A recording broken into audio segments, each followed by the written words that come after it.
Welcome to Insomnia Nights, where sleep drifts and nightmares begin. I don't know if anyone will ever read this. Maybe that's for the best. Maybe this is just me keeping my thoughts straight, marking time in a place where the snow eats the days whole and silence weighs more than the cabins themselves. Still, if you do read it, if you somehow find these pages in the ash of what used to be mirror, remember the rules.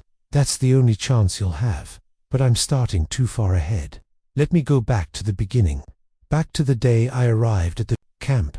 The bus that dropped me off rattled like its bones had been frozen through 100 winters. It left me at a bend in the road where the plowed pavement ended, and then it groaned away, its red taillights shrinking into the curtain of snowfall. The silence that followed wasn't natural. No distant highways, no voices, no hum of electricity. Just the constant sift of snowflakes falling against my jacket hood and the crunch of ice beneath my boots. Ahead stretched a narrow path carved into the drift, leading into a dense wall of black pines. Somewhere past them was the camp I had been hired to help maintain. I tugged my duffel strap higher on my shoulder and started walking, breath fogging in the cold, each exhale snatched away by the wind. The snow muted everything. The pines swallowed the sky until only a pale strip of white remained overhead. My gloves were stiff with cold by the time the cabins came into view. Low wooden shapes half buried under thick roofs of snow, lined up along the edge of a frozen lake that looked more like a sheet of stone. The main lodge stood in the center, larger than the rest, its windows clouded with frost. Smoke rose from the chimney, curling against the gray sky. Relief flickered through me. I wasn't alone here. At least, someone had kept the fire alive. Inside, the warmth hit me like a wall. My eyes stung from the sudden change. The place smelled of pinewood smoke and old varnish, mixed with something sour beneath it, like damp wool. The walls were paneled in dark timber, decorated with faded posters from some happier era. Families smiling in canoes, children building snowmen, slogans promising winter fun all season long. That was decades ago. Now the camp was closed to tourists. My job was simple: clean the cabins through the off-season so the owners could reopen in summer. The ad had been short: winter caretaker needed, room, board, weekly pay, remote conditions, must follow house rules. At first, I hadn't thought twice about the wording. Every job has rules. I needed the money. I needed the silence, though I didn't want to admit that to anyone. The first thing I noticed in the lodge wasn't the fire or the couches arranged around it. It was the wall beside the check-in desk. A sheet of wood, painted white, hung there. Black letters had been carefully inked across it, crisp despite the age of the board.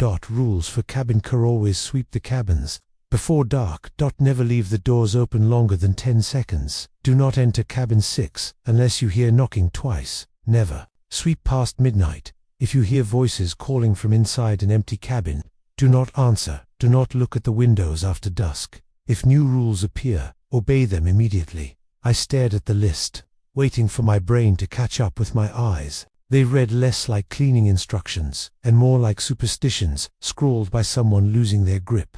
The sound of a chair scraping pulled me back. A woman sat near the fireplace, her hair streaked with gray, her hands wrapped around a steaming mug. She looked up at me with eyes that had seen too many winters here. "You're the new cleaner," she said, her voice flat but not unkind. I nodded. "Marta." She didn't offer a handshake, just tilted her head toward the fire. "Warm yourself before you freeze." I set down my duffel and sat a cautious distance away. The fire crackled.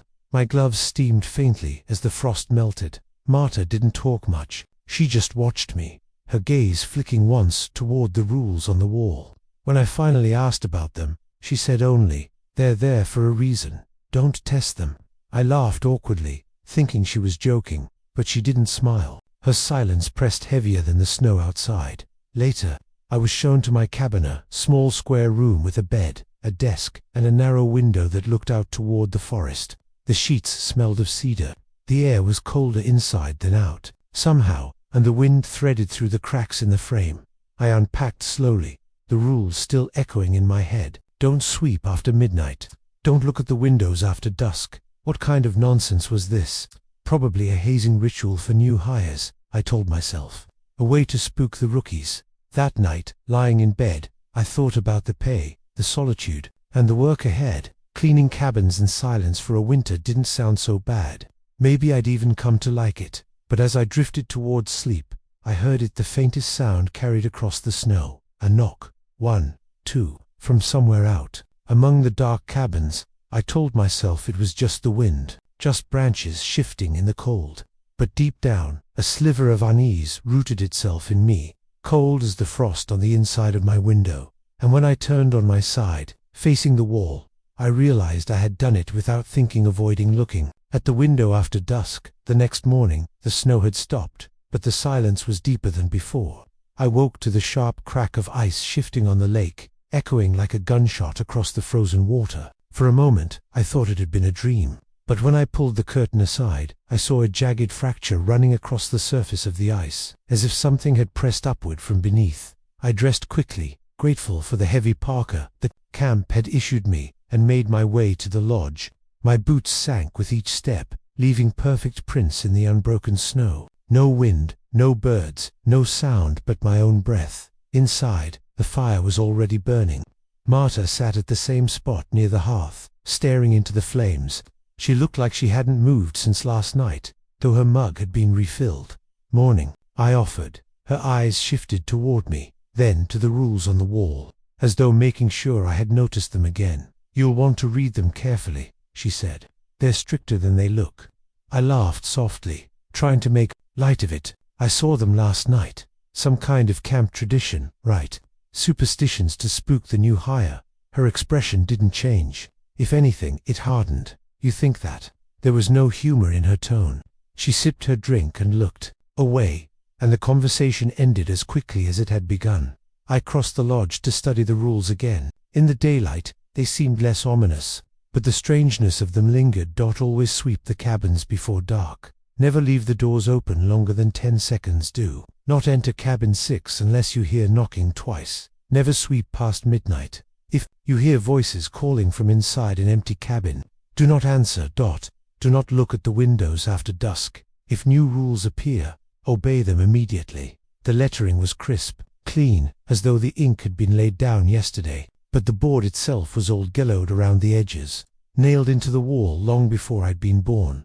I traced the wood with my glove, half expecting dust, but it was spotless. That was when I met Jonas. The door opened with a gust of snow-dusted air, and in came a man in a heavy coat, tall, shoulders stooped from years of labor. He shook the frost from his hat and nodded to me. "You must be the new one," he said. His voice was deep, gravelly, but not unkind. "Name's Jonas Groundskeeper." He had a face that belonged to the cold-weathered skin, beard-flecked, with grey eyes that had grown used to watching the tree line. He joined Marta by the fire, though she didn't look at him. They seemed to exist in parallel to lines that never touched. "You'll want to listen to her," he said, jerking his chin toward Marta, "and listen to the wall, too. Those rules aren't for decoration." I smirked, still clinging to the idea this was some elaborate camp legend. "You will take them seriously, huh?" Jonas's eyes fixed on me. There was no humor in them, only warning. "If you don't, you won't last a week." The first assignment came after breakfast. Marta handed me a broom and told me to start with cabin 3, closest to the lake. "Before dark," she reminded me. Always before dark. It was still morning, plenty of time. I carried the broom down the snow-packed path, my breath visible in the cold air. The cabins were identical from the outside: brown wood, small windows, doors swollen from years of ice. Cabin 3 creaked as I opened it, releasing a breath of stale air, thick with dust and something else, something metallic. The place was simple: 2 bunks, a table, a stove, all draped in cobwebs and dust thick enough to leave patterns in. I got to work, sweeping the floorboards. The broom hissed softly against the wood, but the dust didn't move right. I'd clear one patch, and when I turned back, it had settled again, as though the air itself refused to stay clean. By the third time, I frowned and pressed my gloved fingers into the dust. It clung unnaturally, almost damp, like ash after a fire. When I glanced at the window, I froze. There were footprints in the snow outside, fresh. They led up to the door and stopped there. I swung the door open, heart pounding, but the prints ended at the threshold. No one was there. The snow beyond was smooth, untouched. I shut the door quickly, suddenly very aware of rule number 2. Never leave the doors open longer than 10 seconds. That night, I brought it up to Marta and Jonas. Footprints? Jonas asked, his brow furrowed. Double quotes, yes. They stopped right at the door, like someone had walked up and vanished. Marta didn't look at me. She just stared into her mug, her hands tight around it. That's why you don't linger with the door open, she said. I waited for her to explain, but she didn't. Neither of them did. Instead, Jonas leaned closer, his voice dropping. Whatever you do, don't go near cabin 6, not unless you hear two knocks. He held up 2 thick fingers. Exactly 2, not 1, not 3. 2. I wanted to press for answers, but something in his tone stopped me. It wasn't a threat, exactly. More like the edge of desperation. That night, I couldn't sleep. The wind had picked up, brushing branches against the roof like skeletal fingers. The cabin walls groaned in the cold. I told myself it was just the weather, just the settling of old wood. Then I heard it knocking. It came faintly at first, carried across the snow. 1 knock, a pause, then another. 2. It came from somewhere near the cabins. I sat up in bed, heart hammering. The rules flashed in my head like warning lights. Do not enter cabin 6 unless you hear knocking twice. But it was the wrong time. Too soon, too close to the start. I pulled the blanket over my head like a child, shutting out the sound, shutting out the world. When morning finally came, the snow outside my window was untouched, smooth, perfect, but I swore I could still hear the echo of those knocks in my chest, steady as my own heartbeat. The days were shorter here, the sun swallowed by mountains before it even seemed to rise. By the time morning light slipped through my cabin window, it was already faint, pale as a ghost. I dressed quickly, tugging on layers until my breath no longer turned my chest to ice, and trudged through the snow to the lodge. Marta was already there, as always. She looked as though she hadn't moved since the day I arrived. Same chair, same mug, same hollow gaze fixed on the fire. Jonas was at the window, staring out at the tree line like he expected it to move. He glanced over as I came in. Cabin 3 again, he said. Sweep it, air it out, make sure the stove's clean. Why, the same cabin? I asked, confused. Jonas's beard twitched, like he might smile, but he didn't. Some cabins need more attention than others. Marta muttered into her cup, not quite looking at me. Some cabins don't like being left alone too long. I waited for her to explain, but she didn't. Cabin 3 looked no different than the day before. Snow clung to the windows like frostbite, and the door groaned in protest as I pushed it open. Inside, the air was stale again, thick with that damp, metallic temps that made my tongue ache. I swept slowly, letting the broom scrape across the floorboards. The sound echoed too loud in the small space, like I wasn't alone. That was when I noticed it. Dust. It didn't make sense. Hadn't I cleared this yesterday? But here it was again, piled thick in the corners, drifting across the table, layered on the stove. I pressed my glove against it, damp, just like before. The longer I swept, the more it returned, as if the air itself exhaled dust into the room. Every time I turned my back, it resettled behind me, a fresh film covering the boards I had just cleared. I told myself it was just the cold air, some trick of condensation, but my gut twisted. Then I heard it, a creak. Not the house settling, not the roof groaning under snow. This was sharper, closer like a footstep. I froze, broom clutched in my hands, ears straining. Silence. The dust swirled faintly in the air, disturbed by something I couldn't see. When I turned toward the window, my heart stuttered. There, pressed faintly into the frost on the glass, were shapes, not full handprints, but smears as though someone had dragged fingers across from the outside. But the snow outside was untouched. No tracks leading to the window, no sign of life. I stepped back, the broom bristles brushing the door behind me. My mind flashed to the rules on the wall. Do not look at the windows after dusk. It was daytime now. I was safe. I repeated that in my head like a mantra. It's morning. It's morning. It's morning. Still, I closed the curtains before finishing my sweep. Later, when I told Jonas, he only nodded grimly. They're starting to notice you, he said. I waited for him to explain, but Marta cut him off. Don't encourage him. The less he knows, the longer he lasts. I think he should know, Jonas said. The rules don't care about ignorance. They only care about obedience. I stared between them, heart hammering. Notice me. What are you talking about? But neither answered. Marta only gripped her mug tighter, her knuckles white, her gaze pinned to the flames, as though they might vanish if she looked away. That night, I lay in bed and tried to convince myself it was nothing, just an old cabin, warped wood, stale air. Dust comes back if you don't deep clean. That was all. But when I closed my eyes, I could still see those faint smears on the glass, fingers dragging down, one after another, like something outside had been trying to peer in, and even with my curtains drawn, I swore I saw movement in the frost, a shadow bending against the pane, just tall enough to match the window's height. When I rolled to face the wall, the sound came again, knocking. 1. Pause. 2. This time closer. This time, I thought it might have been my own door. I buried my face in the pillow and refused to breathe until the sound faded into silence. The snow fell heavier the next day, thick enough that by the time I reached the lodge, it had swallowed the prints of my boots. It was as if no one had walked this path before me. No one ever would again. Inside, Marta was muttering to herself near the fire, her hands trembling as she gripped her mug. Jonas sat hunched at the table, oiling the handle of a rusted hatchet. His eyes tracked me as I entered, sharp as a hawk's. Cabin 3 again?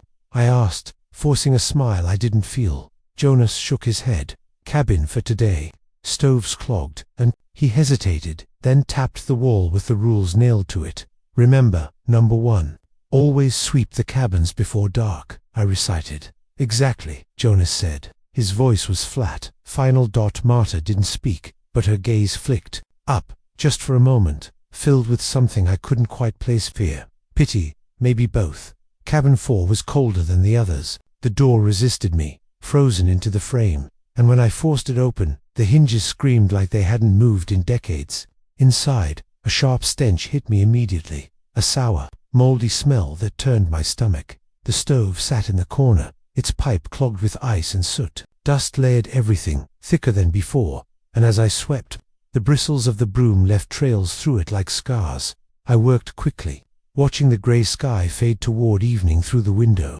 By the time I cleared the corners and scrubbed the table, the light was dim, softening into that strange twilight where shadows stretched too far. I should have stopped. I should have remembered Jonas's warning, but there was one corner left, just one stubborn patch of dust that clung like damp ash. I kept sweeping, lost in the rhythm, the hiss of the broom against the boards, and then I realized the sun was gone. Darkness pressed against the window. My breath caught in my throat as the rules flashed through my head. Never sweep past midnight. I told myself it wasn't midnight yet, that I had plenty of time, but deep down I knew I had broken the spirit of it. The air changed first, heavy, thick. The smell of mold sharpened, sour and wet, filling my nose until I gagged. Then the boards beneath me shifted. At first I thought it was settling, the house creaking under snow, but no, the wood was moving, breathing, rising and falling. Beneath my boots, as though something enormous stirred below, the dust scattered, lifted into the air like ash caught in a draught. And then I heard ether scrape, a dragging sound, nails or claw scraping from beneath the boards. I stumbled back, broom clutched like a weapon, eyes fixed on the floor. The sound grew louder, closer, until a long crack split between two boards, black as a wound. From that blackness, fingers curled upward, long, jointed wrong, slick with rot. They groped blindly at the air, searching.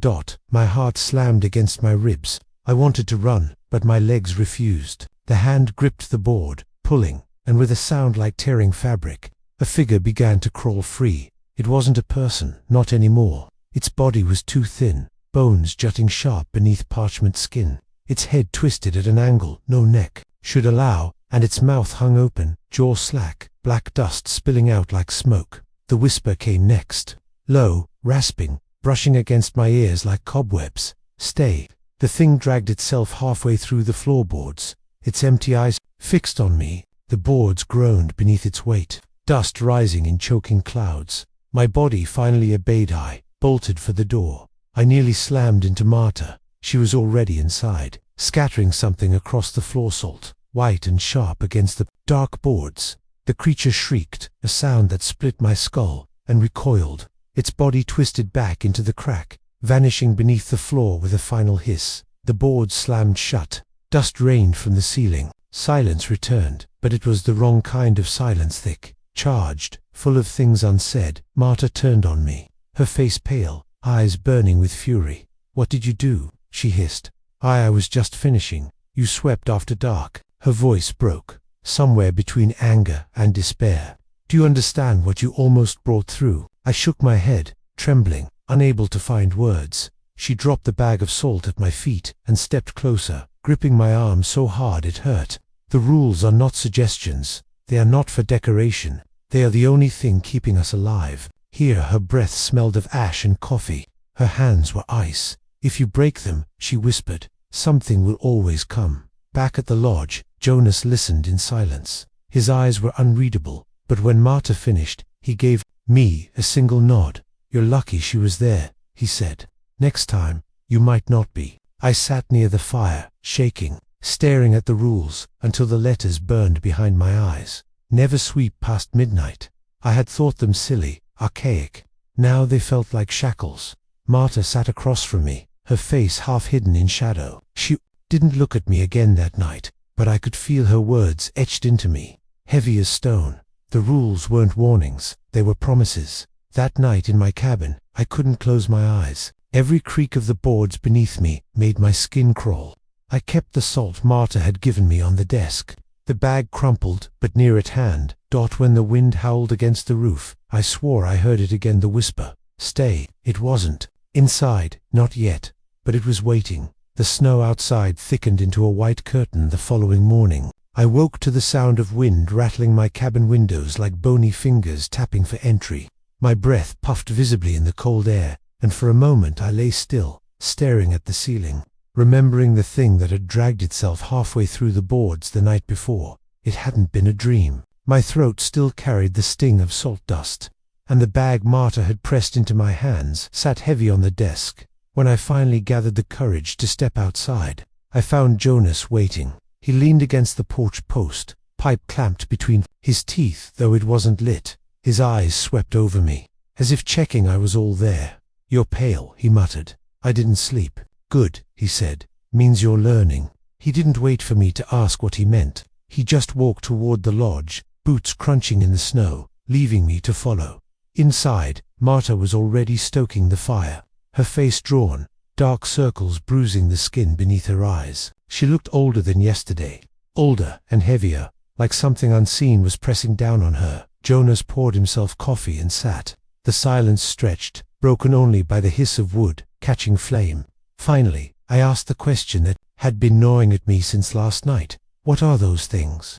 Marta froze, her poker clanging against the hearthstone. Jonas exhaled slowly, tapping ash from a pipe that wasn't lit. "They're reminders," he said. "Reminders of what?" "That this place remembers more than people do." Marta shot him a warning look, but he ignored it. I leaned forward. "And the rules, who wrote them?" "The ones before us," Marta whispered. Her voice was so low I barely caught it. "And the ones before them. Every winter caretaker adds to the list. Some didn't survive long enough to explain why." Her hands trembled as she adjusted the fire, sparks leaping like fireflies into the air. Jonas sipped his coffee, eyes fixed on me. "You broke the first one, and you saw what happened. Some rules are older than others, some are newer." He didn't answer. I started to notice things after that conversation. Subtle things, but they piled quickly. Jonas never left the lodge after dark, no matter what. If the snow piled against the windows or the roof groaned like it might cave in, he stayed put, pipe clenched between his teeth, eyes on the door. Marta carried salt with her everywhere. She tucked little pouches into her coat pockets, her boots, even her pillow. Once, when she thought no one was watching, I saw her smear it across her wrists like perfume. And then there was the lodge itself. One wall near the back was covered with papers, rules layered over one another in different handwriting, some neat, others scrawled in panic. Some were barely legible under water stains or burn marks. The newest rule at the bottom was written in sharp, trembling letters. "Do not listen if the snow calls your name." That night, I sat near the fire long after Jonas and Marta had gone, quiet.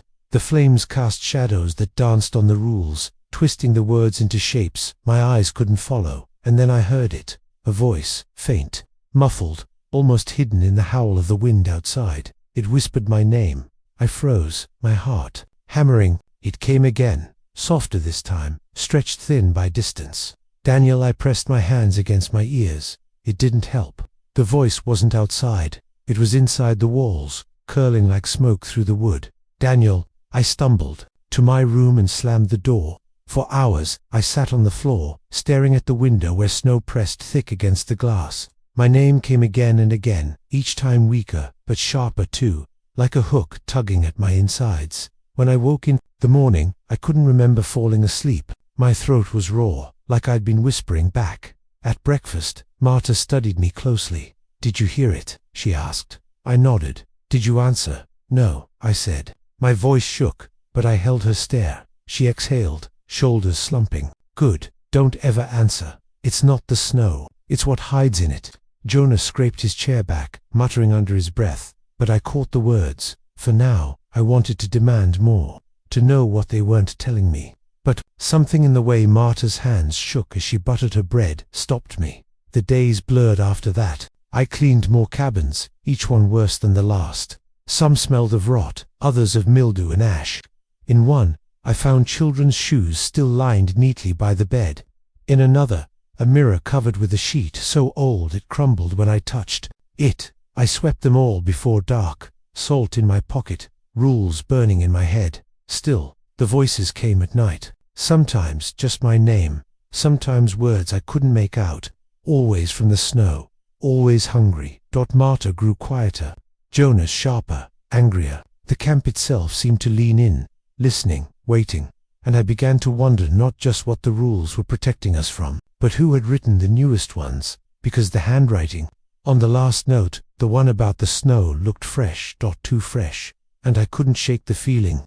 I had seen it before. The cold that morning had teeth. It bit at every patch of exposed skin, crept under my clothes, and made the air sting in my lungs like inhaled needles. I trudged toward the cabins with a broom over my shoulder, boots sinking deep in the drifts. The sun had risen, but it didn't feel like daylight. It felt like a dull, grey lamp hanging too far away to matter. I told myself I was only here to work, sweep the cabins, check the corners, close the door before dark. Simple tasks, rules to follow, but the rules had a way of twisting, curling into questions I didn't know how to ask. Jonas always said the rules weren't guidelines, they were barriers. If you stayed behind them, you lived. If you stepped over, you didn't. And yet, the longer I stayed at the camp, the harder it was to tell where the lines were. I'd been assigned cabin 16 that day. It sat farther than the others, alone at the edge of the trees. The path leading to it hadn't been walked in weeks. Snow piled high against the porch steps. The building loomed like a shadow against the white forest, its windows black holes. The air shifted as I approached. The woods went quiet, like everything was waiting. My breath fogged, hanging in front of me too long before fading. I stopped. At the door, broom shaking in my grip. Pinned to the wood was a note. The paper was yellowed, stiff with frost, but the writing was new ink, dark and sharp. "Do not sweep cabin 16, ever." I stared at it. My pulse thumped in my ears. None of the other cabins had warnings like this. The rules on the lodge wall had never singled out a building before. My hand itched. I thought about Marta's face when she'd seen me carry salt, about Jonas, muttering, "For now," about the voices in the snow, and something in me, stubbornness, maybe even curiosity, tightened until I slipped the note into my pocket and pushed the door open anyway. The air inside hit me like a damp cloth, heavy, stale, and faintly metallic, like rust or dried blood. My flashlight beam cut across walls furred with mold, furniture broken and sagging under the weight of rot. The smell turned my stomach, but I stepped forward, broom in hand. The floor was coated in dust, thick enough to hide the boards. My boots left trails behind me. Something scuttled in the ceiling, and the sound made my skin prickle. I raised the broom and swept. Dust swirled, lifting like smoke. The first stroke made the boards groan. The second echoed, as though the sound didn't stop in the room but traveled down deeper, hollow beneath me. The third stroke broke the rule. The floor caved with a crack like snapping ice. I stumbled back, but not before my light fell into the space beneath. It wasn't a cellar, it wasn't a crawl space, it was a pit. A hole carved straight into the earth, walls lined with something slick and dark. My flashlight beam caught shifting movement, and in eyes. Too many eyes. They blinked at me, unblinking after that first motion, reflecting the beam like coins at the bottom of a well. And then it spoke, not with a voice of its own, but with mine. Daniel. The sound came from the pit, layered with echoes of my own words, things I had never said aloud but knew I had thought. Regrets, shame, secrets. I fell back, broom clattering from my hands. The thing below dragged air through itself, and the dust on the floor sucked downward, spiraling into the hole. My ears popped as though the cabin itself were collapsing inward. Daniel, stay. I ran. I don't remember making it to the door, only the scrape of wood against my palms as I shoved it open and tumbled into the snow. The cold air outside burned sweet in my lungs. The door slammed behind me with a sound, too final, too heavy for just wood. When I looked back, the cabin windows glowed faintly, as though a fire burned deep within. Though no smoke rose from the chimney, I sprinted all the way to the lodge, snow kicking against my legs. Marta was waiting. When I burst inside, she took one look at me, my face, my shaking hands, and her expression collapsed. You went into 16. I couldn't speak. I only nodded. She cursed under her breath and grabbed a pouch of salt, pressing it into my hand so hard the grains spilled between my fingers. Keep it on you, all of it. Don't let go. Jonas appeared in the doorway, his pipe finally lit, smoke curling like a warning. He didn't ask if I had broken the rule. He could see it on me. You've called it awake, he said flatly. Now it'll want you. That night I dreamed of the pit, of falling into it, of eyes pressing close, wet skin slicking against mine, of the voice using my throat, dragging confessions from me I'd buried years ago. I woke with my mouth open, whispering words I hadn't meant to say.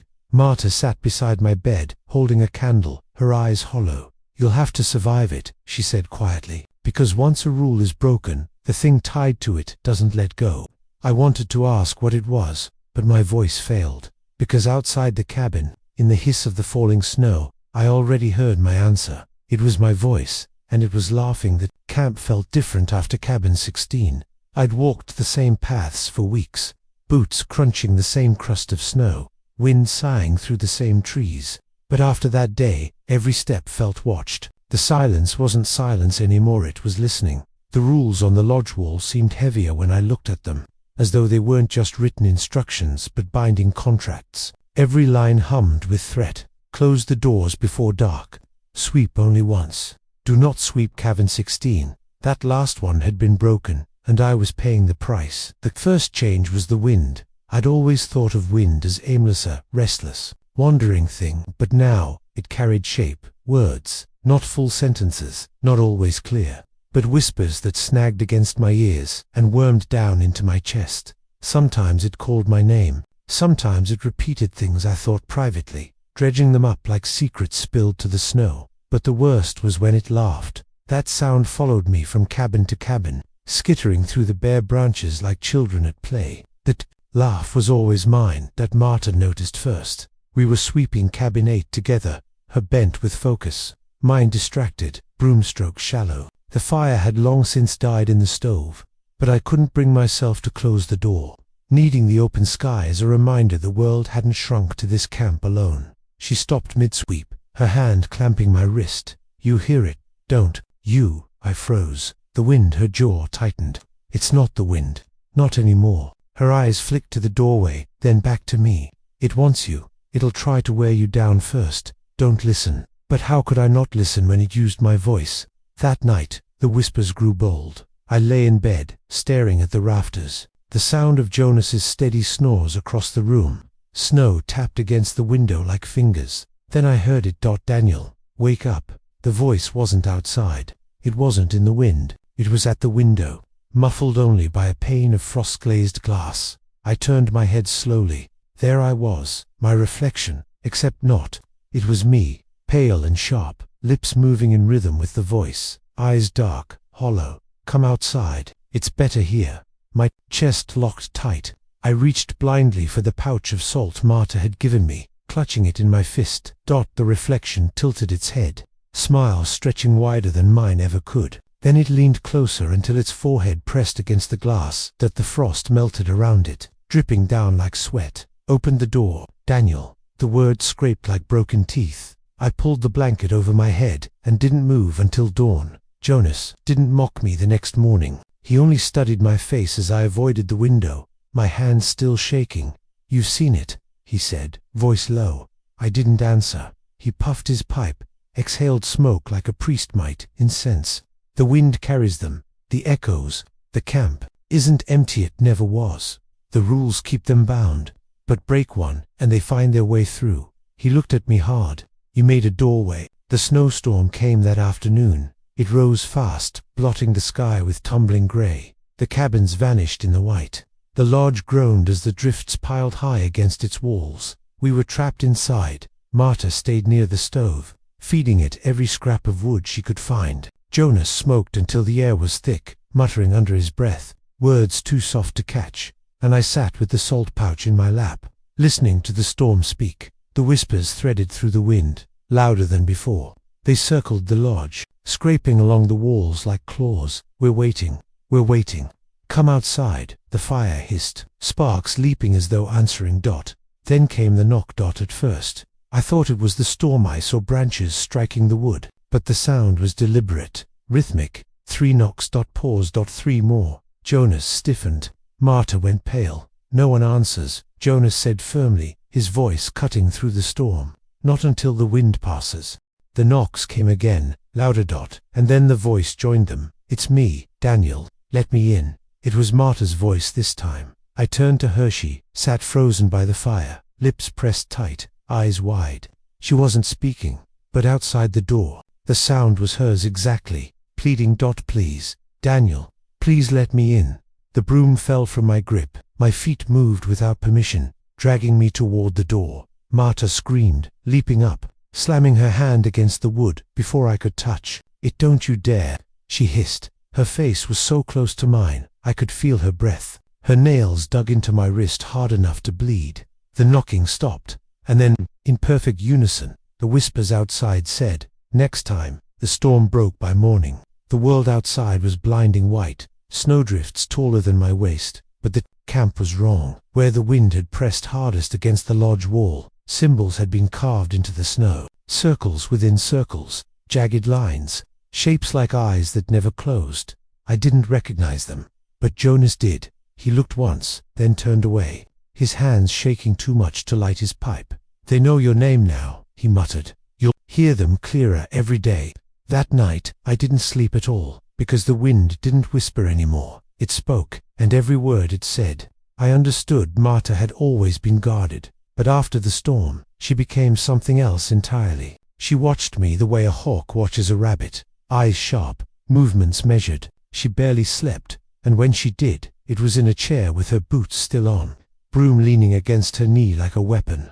I wanted to ask her what she knew, but the words never came out right.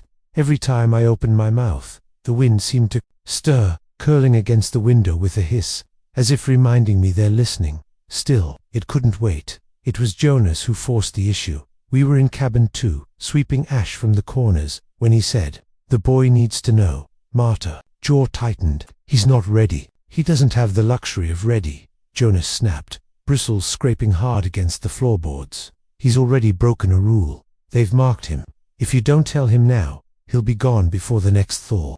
The broom paused mid-sweep in her hands. She closed her eyes, and when she opened them again, I saw something brittle and tired behind her gaze. She set the broom aside, dust swirling around her boots. "Fine, but you don't get to look at me the same afterward." That night she brought me to the supply shed. The wind howled outside, rattling the thin wooden walls, but she didn't light a lantern.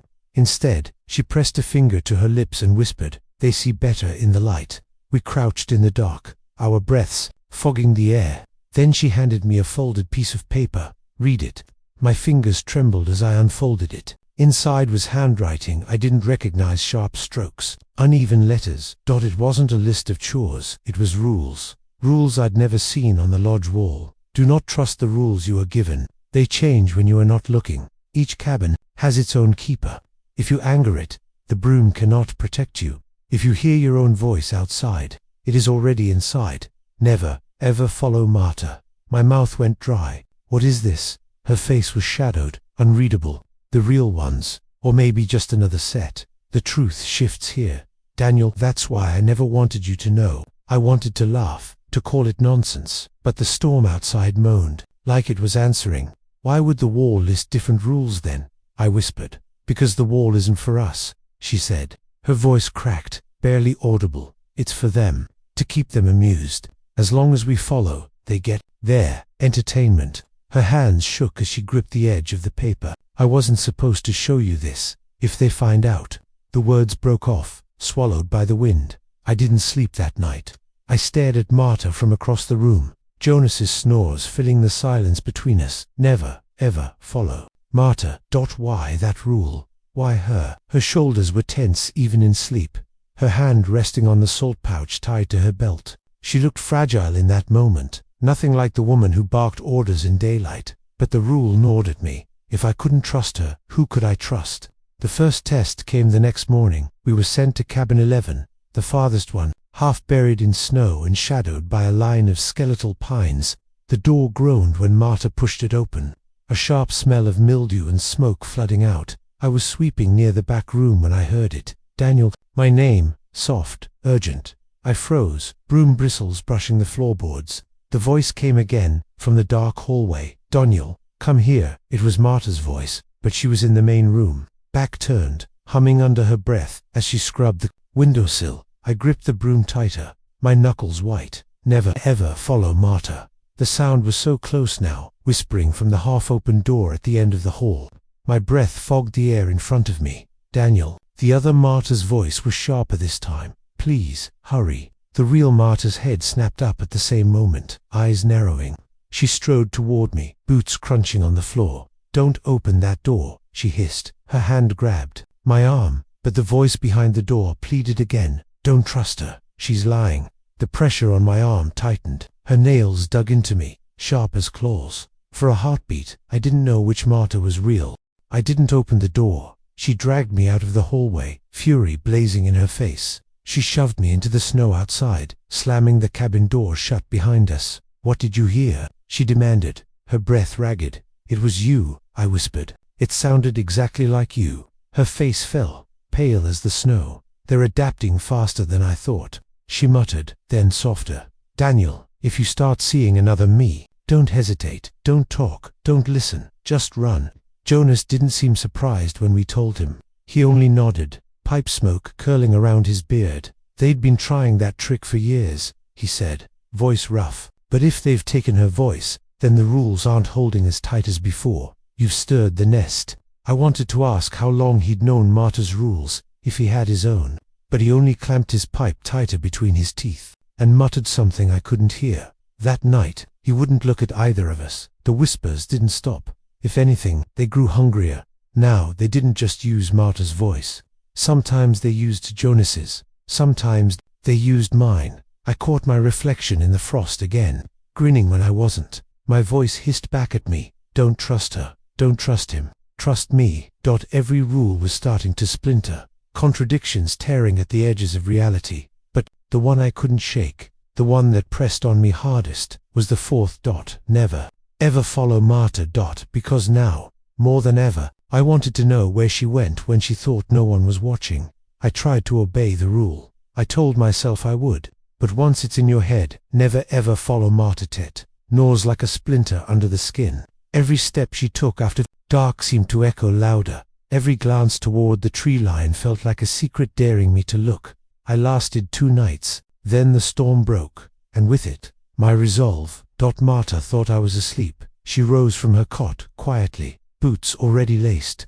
No lantern, just the faint glow of moonlight through the frost-caked window. Her movements were careful, deliberate, like someone who had rehearsed this ritual 100 times. I watched her sling a canvas satchel over her shoulder. Something clinked inside metal on metal, maybe tools, maybe weapons. She slipped out the lodge door, the wind sighing in her wake. I waited until the latch clicked before I moved. The night outside was brutal. The cold sank into my teeth, my bones, but I kept low, following her tracks in the snow. My broom clutched to my chest like a talisman. Marta walked with purpose, deeper into the tree line beyond the cabins. The snow muffled everything, swallowing sound, so that the only proof of her presence was the crunch of her boots ahead. I felt eyes on me the whole way. Shadows shifted between branches, keeping pace, but they didn't move in on me. Not yet. It was as though they knew where Marta was going, and wanted me to see it. She stopped at a clearing I'd never noticed before. At the center was an old well, its stones cracked and half buried in ice. Black rope hung down its throat, like a tongue. Marta knelt before it, drawing a circle in the snow with salt. Then she took out the SATCHEL dot from inside. She pulled small wooden figures crudely carved, humanoid, their limbs twisted unnaturally. One by one, she placed them around the rim of the well. I crouched low, heart hammering. When she began to whisper, the air shifted. The trees leaned closer. The shadows stilled. Her voice wasn't hers anymore. It rolled deep, layered, 100 murmurs folding over one another. Words I couldn't understand spilled from her lips, fogging in the icy air. Dot, and the well-answered dot. From the darkness below came a groan, a vibration so deep it shook snow from the branches overhead. A stench rose with it, like rotting leaves and sulfur. The carved figures trembled where she'd placed them. Some cracked down the middle. One burst into splinters. Marta never flinched. She only whispered louder. I wanted to run. Every part of me screamed to run, but the rule wouldn't let me. Never ever follow Marta, and I had broken it, so I had to know why. I crept closer, snow crunching beneath me. That's when Marta's head jerked up. Her eyes locked on me, wide, furious, afraid. You weren't supposed to be here, she hissed. The ground beneath us rumbled. The well moaned again, louder this time. Then something pulled at me, not physically, but inside. Like invisible hands had hooked into my chest, dragging me toward the lip of the well. Marta lunged, tackling me into the snow. The pull broke, but not completely. The whispering from the well had found me, and now it knew my name. Daniel, it crooned, in my own voice. Daniel, Daniel, Daniel. The carved figures around the rim toppled. Two shattered. The salt circle blew apart like dust. Marta slammed her palm over my mouth. Her face was inches from mine, wild with terror. Do not answer it. Do not ever answer. We lay there in the snow, the ground trembling under us, the air thick with the smell of ash and rot. Dot, and all the while, the well whispered my name. She dragged me back through the trees, half hauling me, half shoving me. My legs barely worked, my head filled with echoes. When we reached the cabins again, Jonas was waiting on the steps of the lodge, pipe unlit, face grave. You brought him, he said. Not a question, a verdict. Marta didn't answer. She shoved me toward the door, her hand trembling on my shoulder. Inside, the silence was suffocating. Jonas leaned against the wall, staring at me with something between pity and rage. You looked where you shouldn't. That's on you now. I tried to speak, but Marta snapped. Don't say a word. Not to us, not to anyone. I didn't sleep. Couldn't. Every time I closed my eyes, I saw the well. I felt the pull. I heard my own voice hissing my name over and over. Worse, sometimes I saw Marta kneeling at its edge again, whispering, feeding it those carved figures. Dot, and sometimes I saw her push me into it. The next morning, the rules on the lodge wall had changed. I blinked at them, my stomach dropping. The old ones were still there, but a new line had been scrawled in dark, uneven letters. Never approach the well. If you hear your name, it's already too late. I backed away, heart racing. Marta stood in the doorway behind me, silent, watching. She didn't look angry anymore. She looked broken, and I finally realized what terrified me most. Not that Marta had secrets, but that she was following rules of her own, rules meant for her, rules she wasn't allowed to share. That day, Jonas refused to meet my eyes. That night, the whispers from the tree line didn't sound like Marta. They didn't sound like Jonas. They sounded like me. The rules were never meant to hold forever. I see that now. Looking back, they were bandages on a wound too deep to close, flimsy locks on a door that had already begun to splinter, and on the 10th night, the rules failed. It began with silence, not the ordinary muffled quiet of snowfall, but an unnatural stillness. No wind, no creaking trees. Even the pipes in the lodge seemed to stop groaning. I woke in the middle of it, heart racing, my breath pluming white in the freezing air. The fire in the stove had burned down to coals, but the cold wasn't what shook me. It was the absence of sound, the way the world seemed to lean in, listening. Then, knock, knock, knock. At the door. Jonas stirred in his cot across the room. Who the hell? He muttered, voice raw. Marta sat up instantly, her face pale as frost. Don't answer it. The knocking came again, louder this time, deliberate. I froze, staring at the lodge door. Knock, knock, knock. 3 beats, always. 3. The rules swam up in my head. If someone knocks after dark. No, they didn't. If someone calls your name. No, they didn't. But this was both. Because after the knocking came a voice, mine, Daniel. It whispered through the wood. Daniel, open up. Jonas swore under his breath, and reached for the axe propped against the wall. His hands trembled. Marta grabbed his wrist. Don't. That's what it wants. The knocking grew frantic, shaking the frame. Snow drifted down from the rafters. The latch rattled, as though invisible hands were fumbling at it. Daniel, the voice sang, rising and falling. Daniel, Daniel, Daniel. I pressed my palms over my ears, but the sound bled through bone. Marta's grip tightened on Jonas. We waited out, like always. We don't move. But Jonas's jaw was clenched, teeth grinding. I could see it in his eyes. The rules were breaking him. The door shuddered, then stopped. Silence. Marta exhaled, shaky, relief flickering across her face. It's leaving. That's when the window burst. Glass shattered inward, spraying across the floor in glittering shards. A pale arm snaked through the opening, impossibly long, fingers like icicles. They scrabbled at the air, reaching, searching. Jonas roared and swung the axe, chopping down. The blade bit into the arm.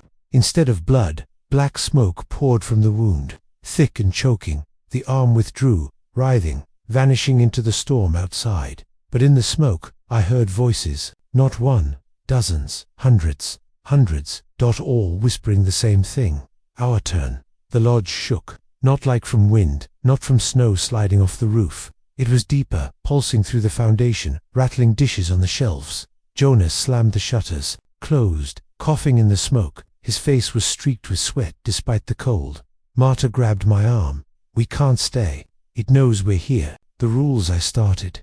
The rules don't matter anymore, she snapped. Her eyes burned with desperation. Do you understand? It's inside them now. We fled into the night. The storm had stopped, but the world was worse without it. The snow lay untouched, silver under the moon, too still, too smooth, like a stage waiting for its actors. And the actors came from the tree line. Shadows detached and glided forward. Some walked upright, jerky, too tall. Others crawled low, dragging their limbs like broken animals. Their eyes glowed faintly, but not like lamps, like reflections in glass. Empty, hollow. Jonas hefted the axe. Marta clutched a lantern. I carried nothing but my broom, useless in my shaking hands. We stumbled toward the cabins. The first shadow broke from the pack, sprinting. Jonas swung, cleaving its head clean off. The body collapsed into the snow, dissolving into smoke. The head rolled, still grinning. Before it, too, vanished. But for every one that fell, 2 more appeared. They came in silence, feet leaving no tracks. The only sound was the thud of our boots and the rasp of our breath. Marta screamed at me. Cabin 4, the cellar. I didn't know why, but I followed. At that moment, I would have followed anyone. We burst inside, slamming the door behind us. The cabin smelled of mold and old wood, the air thick and damp. Marta shoved aside a rug, revealing a trapdoor. She wrenched it open, lantern light spilling down into darkness. She hissed. Jonas and I climbed down the narrow steps, Marta last. She sealed the trapdoor above, plunging us into blackness. Before relighting the lantern, the cellar walls dripped with moisture. The stones slick under my palms. Jonas sank against the wall, chest heaving. What the hell was that? Marta didn't answer. She only stared at me. The whispers followed us down, at first faint, like wind in cracks, then clearer. Daniel. This time, the voice wasn't outside. It was in the cellar with us. I spun, lantern shaking in my hand, but there was nothing there. Only damp walls, old shelves, empty crates. Daniel, the voice crooned again. My own voice. Too close. Marta grabbed the lantern from me, eyes fierce. It's not you. Do not speak to it. But I wanted to. God help me. I wanted to. Because it sounded like me. Because it sounded like truth. Then Jonas broke. They can't have us penned up like rats, he growled, rising to his feet. Rules, lies, hiding in holes, it never ends. He shoved past Marta, reaching for the trapdoor. Jonas. No, she cried. But he was already climbing. He pushed the trap open. lantern light spilling into the snow-choked night. I caught only a glimpse of shadows waiting, crouched, smiling without mouths. They swarmed him. His scream cut off in seconds. Marta yanked the trap closed. Sobbing, we were trapped, to left, and the rules, scrawled into my memory, suddenly felt like jokes, mockery. They hadn't kept us alive, they just delayed the inevitable. In the silence, the cellar whispered again. Daniel, it breathed, softer, now, almost kind. Why run? Why hide? You belong with us. I pressed my hands over my ears, trembling. Marta's hand closed around mine, nails digging into my skin. Her eyes shone with terror and rage. They've chosen you, she whispered. And if they've chosen you, then we don't have much time left. Above us, the shadows began to scratch at the cabin walls. Long, slow, patient strokes, as though they weren't trying to break in, just waiting. And in that moment, I realized something that hollowed me out more than fear ever could. The rules hadn't been written to protect us. They had been written to train us. The matchbook felt too light in my hand, too fragile to carry the weight of everything pressing down on me. The hooded woman lingered near the wall, a stillness that devoured space. The arms pushing through the wood twitched and writhed, eager, waiting. Her voice had not returned, but I didn't need it. I knew what she wanted. Burn it all, but lighting a fire here inside. The lodgment, sealing myself in with it. I fumbled open the matchbook, fingers shaking.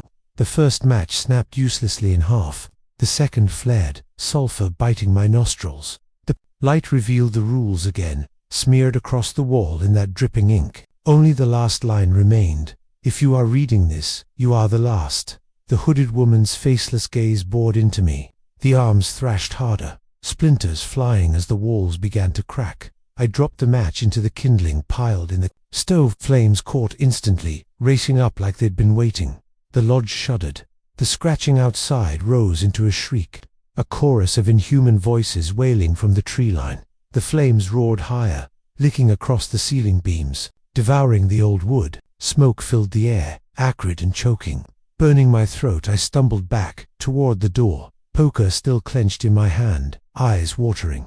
The hooded woman did not move. She simply stood in the growing fire, the flames bending round her as though afraid to touch. You can't leave, she whispered inside my head. The door was gone. Where it had been now stretched a wall of flesh gray, pulsating, slick with veins. Faces pressed through it, their mouths opening in silent screams. I recoiled, gagging, the smell of copper and decay overpowering. The faces writhed, some familiar. Jonas, Marta, even faces I didn't recognize, maybe other workers before me. They mouthed words I couldn't hear, but I understood all the same.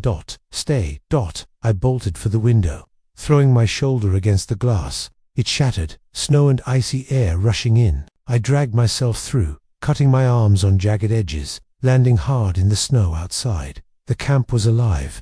Cabins swayed, bending like trees, their roofs folded in and out, doors opening onto black voids. Smoke poured from every chimney at once, though no fires had been lit, and in the distance, shapes were gathering. Tall, thin silhouettes, dozens of them, stepping out from the woods. The fire behind me grew wild, spilling from the windows, climbing toward the sky. Sparks whipped into the storm, carried by the howling wind. The figures in the snow began to advance. Their movements were jerky, unnatural, heads twitching, arms dangling like broken marionettes. I gripped the poker tighter, my only weapon, though it felt pathetic against the swarm. Then one of them spoke my voice.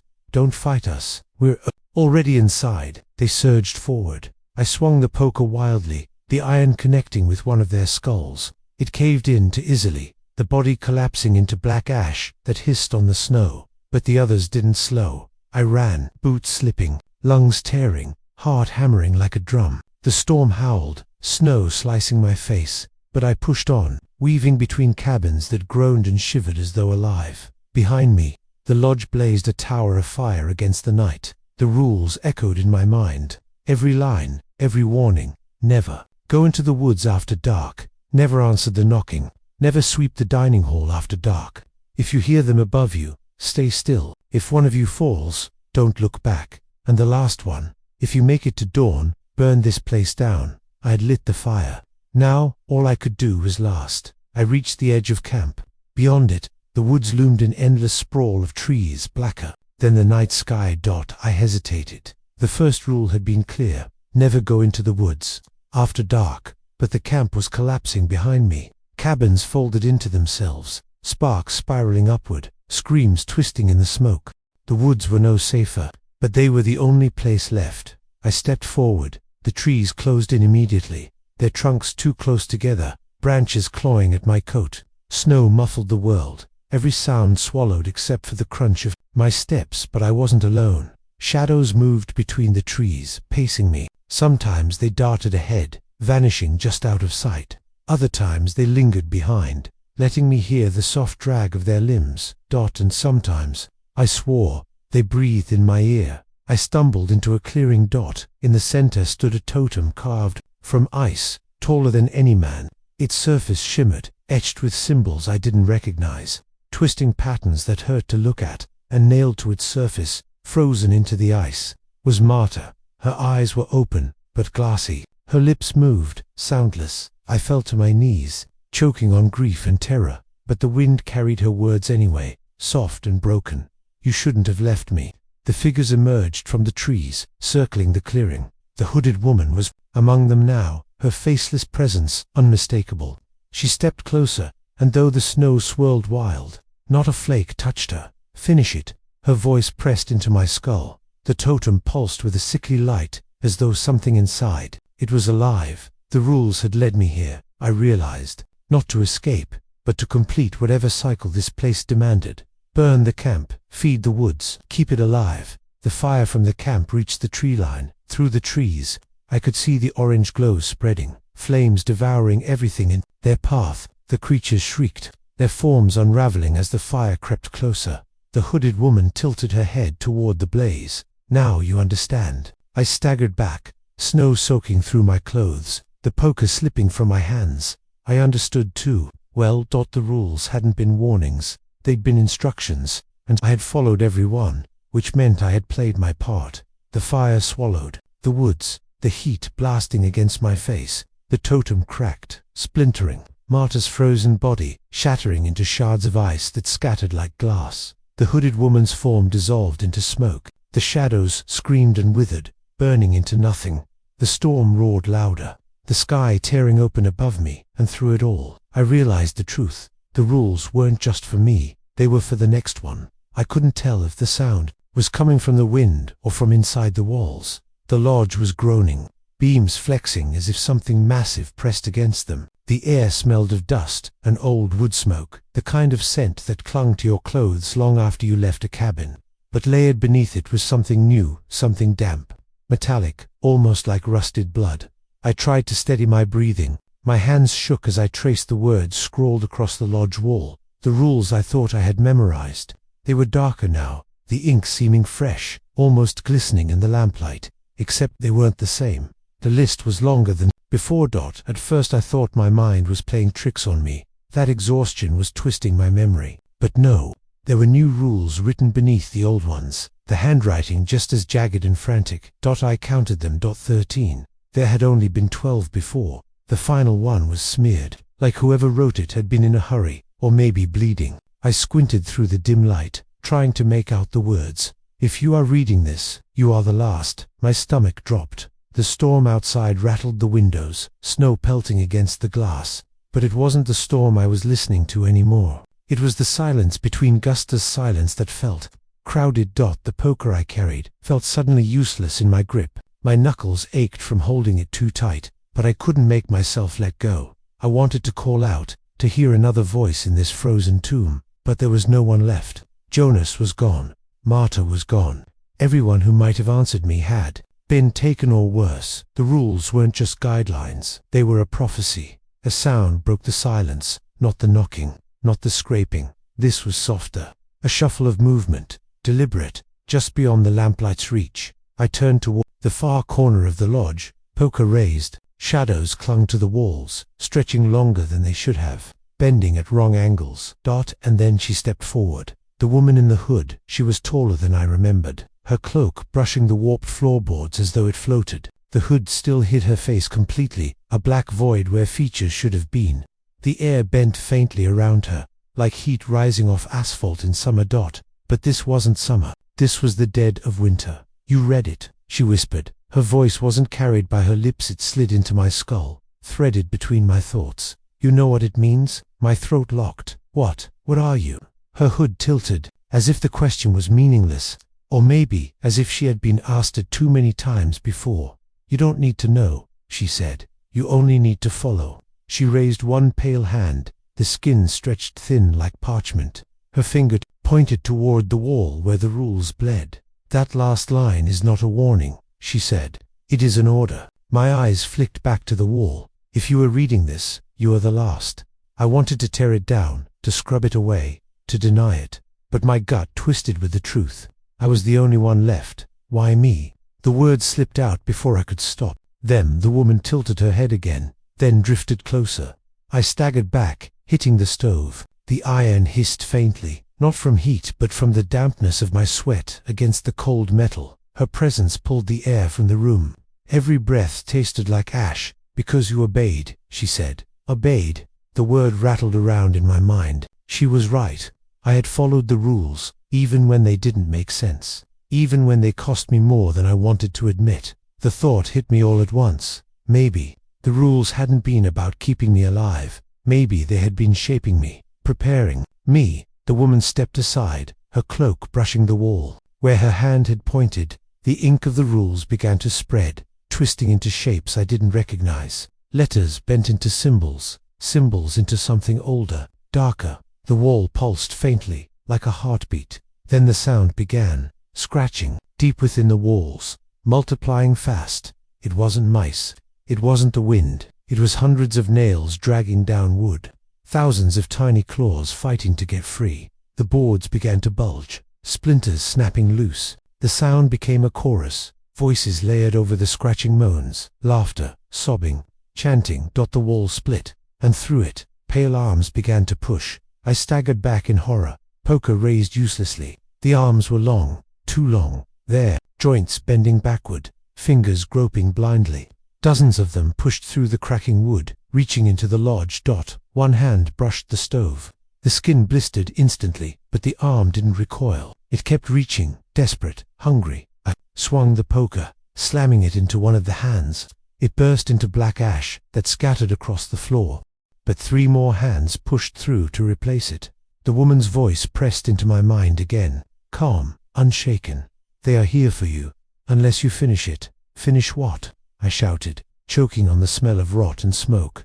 Her hood turned toward the stove, toward the firewood stacked neatly beside it, and in that instant I knew. The last rule wasn't about surviving until dawn. It wasn't about making it out alive. It was about ending the cycle, burning it all. The cabins, the lodge, the rules. The moment I understood, the arms thrashed harder, slamming against the beams, tearing cracks through the walls. The whole building shuddered, the sound of splintering wood echoing through the storm. The woman didn't move. She didn't have to. Her voice filled me completely. If you are reading this, you are the last. I stared down at the stove, the matches resting on the mantel above it. My hand hovered. The rules had brought me this far, and if I obeyed one, last time, maybe I could end it. But the thought burrowed into me like ice. What if obeying is the real trap? The arms clawed closer.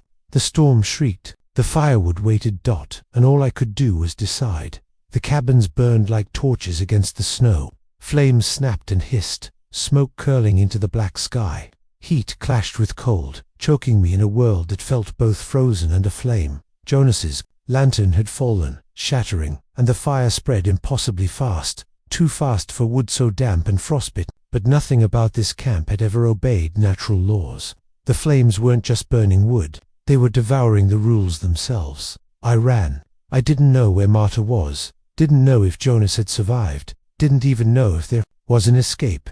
All I knew was that the things from the well, the ones that had whispered my name, had stepped into the open. They didn't look like shadows anymore. Now they had form, stretched bodies, taller than the cabins, black as burned wood but glowing faintly from within, like embers under cracked bark. Their mouths gaped too wide, splitting their faces in ways that defied bone. Inside was not teeth, but a void of fire and frost. Every step they took shattered ice beneath them. leaving prints that smoked. And they were hunting me. I stumbled through the snow, weaving between burning cabins, the smoke stinging my eyes, blinding me. The creatures moved faster than they should have, darting ahead, cutting off paths, herding me like wolves driving prey. The rules scrawled on the lodge wall replayed in my head, even though I knew they were useless now. Never sweep after dark. Don't answer the voices. Don't follow Marta. Every one of them had been broken, and here I was, caught in the collapse. Marta! I screamed into the flames. For a moment, I thought I saw her, a shape between fire and smoke, her parka whipping in the heat. But when I stumbled closer, the figure turned and it was me. My own face stared back, eyes black, mouth hanging open in that too wide split. I fell backward into the snow. The doppelganger opened its mouth and called my name in my voice, stretching the syllables into something grotesque. Neil. I scrambled up and bolted into the tree line. The fire didn't follow here. The snow was unbroken, untouched, and the forest stood silent, watching. But the shadows moved with me, slipping between trunks, keeping pace. I could hear the crack of their limbs, the hiss of their breath, the low rumble that sounded too much like the well. I ran until my lungs were knives in my chest, until my legs threatened to snap under me, and still they followed. Somewhere ahead, a lantern glowed. I staggered toward it, half blind. Marta stood there, her face pale, streaked with soot. She didn't look surprised to see me, only resigned. "You weren't supposed to come this far," she said. I didn't have a choice. My voice cracked. "There, they always chase," she interrupted, eyes darting past me into the trees. "That's what they do." She held up her satchel again. Only now it wasn't filled with carved figures. It was filled with pages. Torn, yellowed, brittle pages of rules. "They change them," Marta said, her voice shaking. "Every season, every year, someone has to write them down. Someone has to try. That's my job." Her hand trembled as she held one of the pages out to me. The writing was jagged, hurried. "If the fire spreads, do not run into the woods. The woods belong to them." I froze. Around us, the trees shifted. The shadows pressed closer, flickering in and out of sight. "You brought me here to die," I whispered. "No," Marta said, her voice breaking. "I brought you here to replace me." Before I could answer, the trees exploded with movement. The creatures rushed in, faster than I'd ever seen them, their ember bodies cracking and splitting, arms stretching like whips of coal. Marta shoved the satchel against my chest. "Run." Then she turned to face them, the forest lit with white fire. I don't remember how I ran, or how far, only that the snow swallowed me, the dark pressed in, and Marta's scream echoed until it wasn't hers anymore, it was mine. When I stumbled back into the clearing, the camp was gone. Nothing but blackened stumps in the snow. The cabins, the lodge, the smoke hole erased, but the satchel was still in my arms. I opened it with shaking hands. Inside were pages of rules, hundreds of them, written by dozens of hands. Some were in ink, others in charcoal, some scratched in blood, and at the very top, on the most recent page, was a new rule, written in Marta's hurried scrawl. "If you take the satchel, you can never leave." I looked up. The shadows had stopped moving. They stood still, circling, watching, waiting, and I understood then Marta hadn't been running from them. She had been holding them back. Now that burden was mine. The snow crunched under my boots as I staggered through the forest, clutching the satchel like a lifeline. My breath fogged in the cold, ragged and uneven. My body wanted to collapse, but the rules clutched at my mind, whispering in a chorus that was no longer silent. Every page I touched seemed to hum. The words etched into them weren't just instructions. They pulsed, alive, etched into the fibers like veins in flesh. My hands shook as I flipped through them, and I realized they weren't random warnings. They were a map, a guide. Every one of them pointed me back to the same place, the well, the thing beneath it. By the time I returned to the clearing, dawn was trying to break over the mountains. Weak light bled through the clouds, but the camp was still wrong. The cabins, the lodge, the fire all gone, as though they'd never existed. The snow was unbroken, pure, save for one mark in its center, the well that it sat where it always had. Black stones jutting from the earth, rim-crusted with frost. Its mouth gaped open, wider than before, as if it had been waiting. The shadows were there, too, standing in a perfect circle around it, not moving, not chasing, just watching me. I understood. Then they weren't the monsters.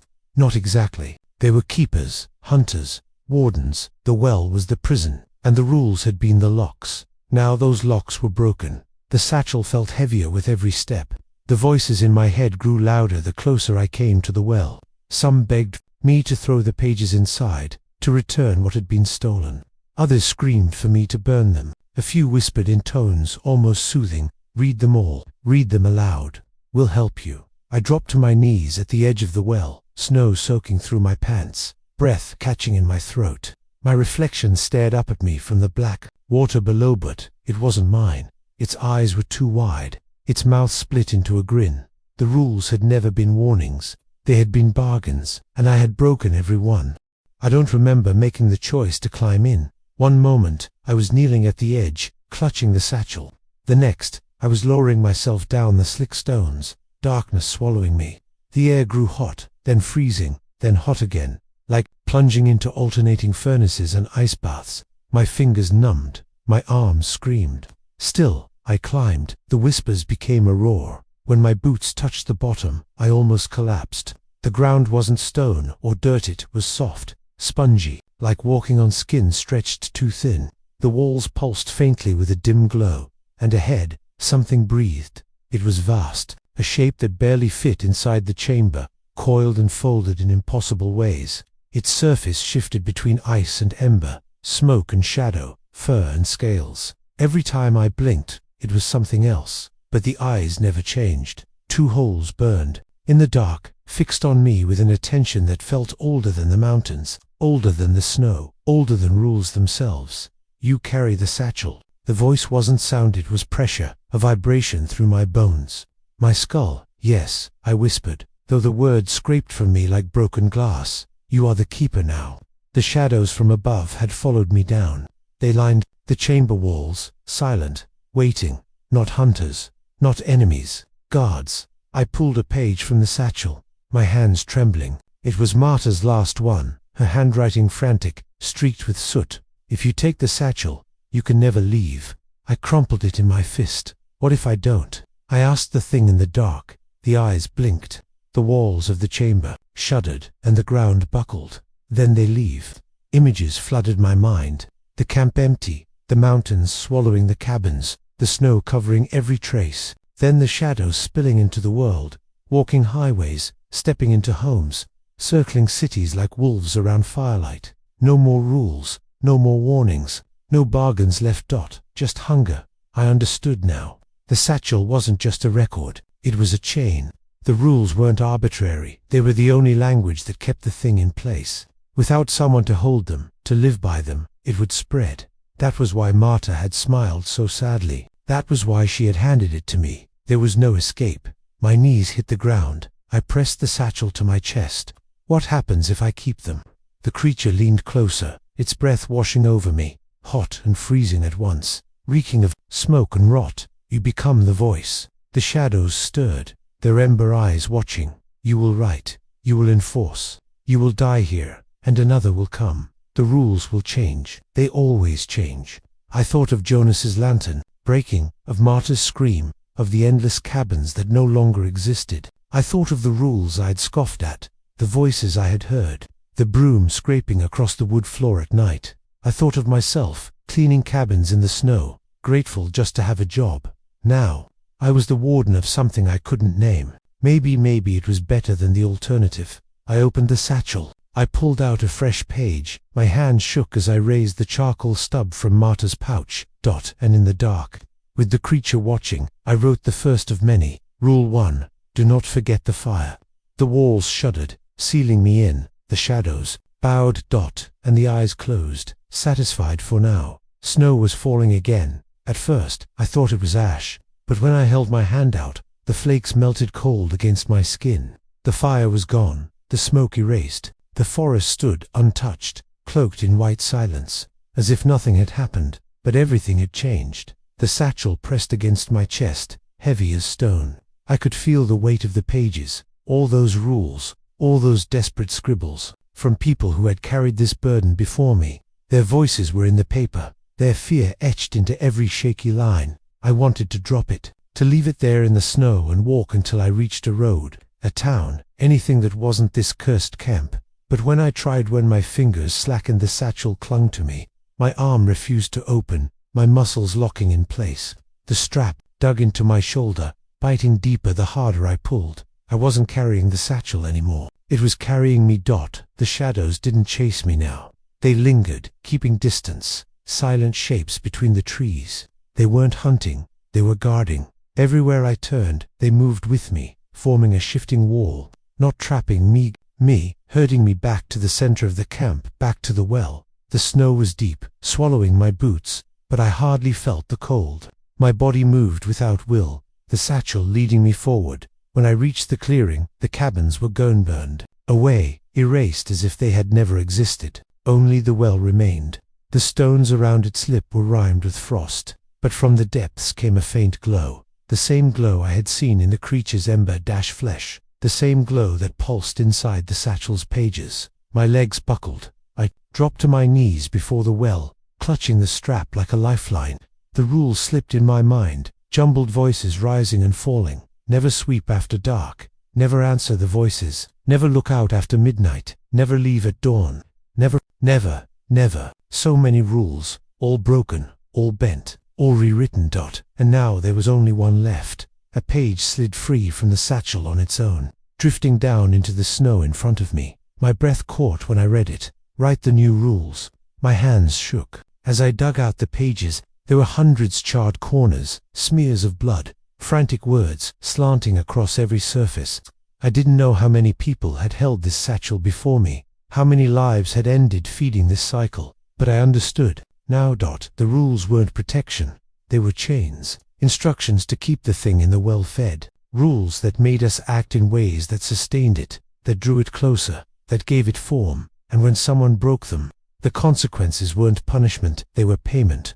Blood for silence, flesh for fire, souls for survival. The satchel had chosen me. That was the cruelest rule of all. I sat in the snow until the cold sank into my bones, until my breath came in ragged clouds. My fingers numbed as I tore a half-empty page from the stack and pulled a pencil stub from the satchel's depths.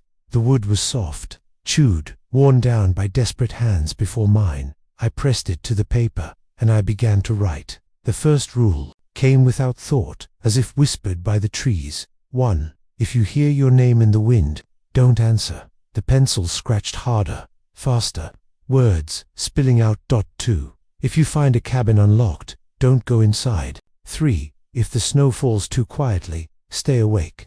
4. If the lantern burns blue, turn it off. 5. If you dream of the well, do not wake up. I couldn't stop. The rules kept coming, pouring through me. Not mine, but something else's, something ancient and endless. The satchel throbbed with each line I added, as though the paper itself was alive, binding me tighter with every word. When I finally looked up, dawn was bleeding into the tree line. Pale gold filtered through branches, painting the snow in fragile light. The shadows were gone. The clearing was empty. Only the well remained on me. I knew then what Marta had meant, why she never left, why her eyes carried that weight. She hadn't been protecting me, or anyone. She had been holding the pen. And now, it was my turn. The satchel sat heavy at my side, pages rustling in the still air. I wanted to scream, to throw it into the well, to defy whatever curse bound this place. But the thought alone made my chest seize, my vision blur with red. I couldn't, not yet, maybe not ever. So I did the only thing left to do. I stood, strapped the satchel tight across my chest, and faced the snow-choked path that led out of the camp, because one truth settled cold in my gut. The satchel doesn't keep you here, it follows you. When I finally return to the world beyond these woods, when people see me again, they won't see a survivor. They'll see the caretaker, the new keeper of the rules. And when the time comes, when the satchel grows heavy and the pages hunger for more, I'll have to pass them on.